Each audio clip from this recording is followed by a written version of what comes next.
How you boost your immune system to help fight coronavirus.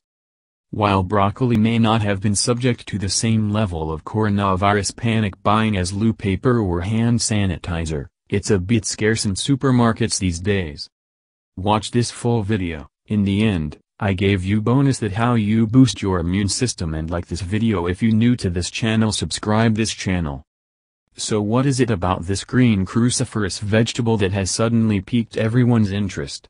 Green vegetables, along with supplements, exercise and juicing, are often touted as immune system boosters, but as far as scientists such as Marc Pellegrini are concerned, vaccines are the only thing that will boost your immune system to prevent infection.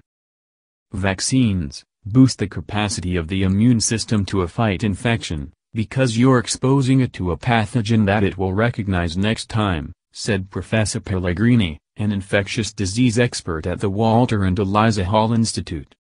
Although there is currently no vaccine to boost your immune system and prevent COVID-19, you can try to keep your immune system, and your body, healthy to give it the best chance of fighting an infection. This is where things like a balanced diet, regular exercise and sleep come in. But first, let's unpack how your immune system works and why some people have better immune systems than others. What happens when your immune system meets a virus?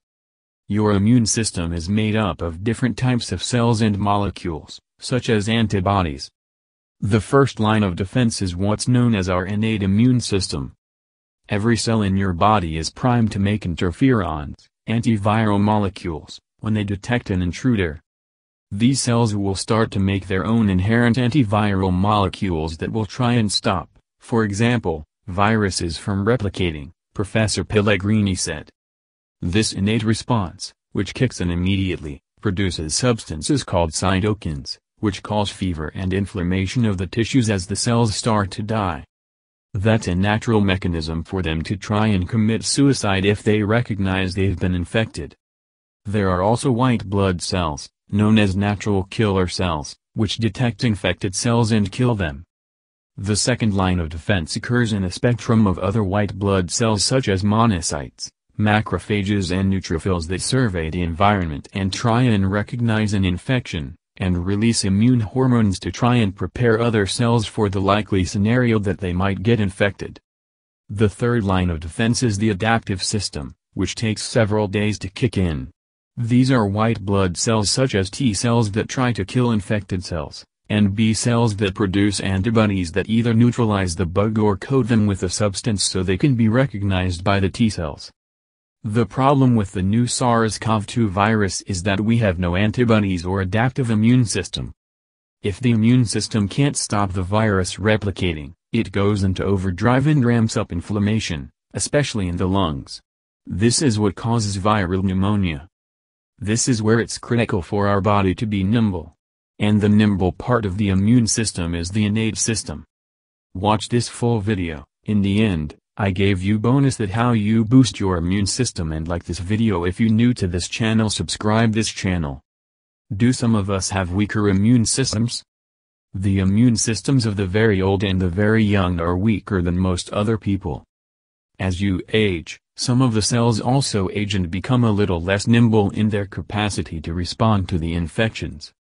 Usually, babies and very young children also have a greater risk because their innate immune system hasn't matured, but that does not appear to be happening with COVID-19. People who are immunocompromised are also less nimble. This includes people who have a disease or are taking a drug that suppresses their immune system, such as those with autoimmune conditions such as rheumatoid arthritis, cancer, who are undergoing chemotherapy, and people who have had organ transplants. Watch this full video. In the end, I gave you bonus that how you boost your immune system, and like this video if you new to this channel, subscribe this channel. What can put your immune system under stress? If you are already fighting an infection, conditions such as heart disease, lung disease and diabetes may also put more load on your body's ability to cope and function. It's not as if all the serious illness from COVID-19 we're seeing is caused by people who have got an inept immune system, Professor Pellegrini said. It's probably more a spectrum of people who have got subtle immunosuppression, but that is overlaid with a lot of people who've probably got a normal immune system, but have got damaged lungs or heart that just cannot cope with the stress of having an infection.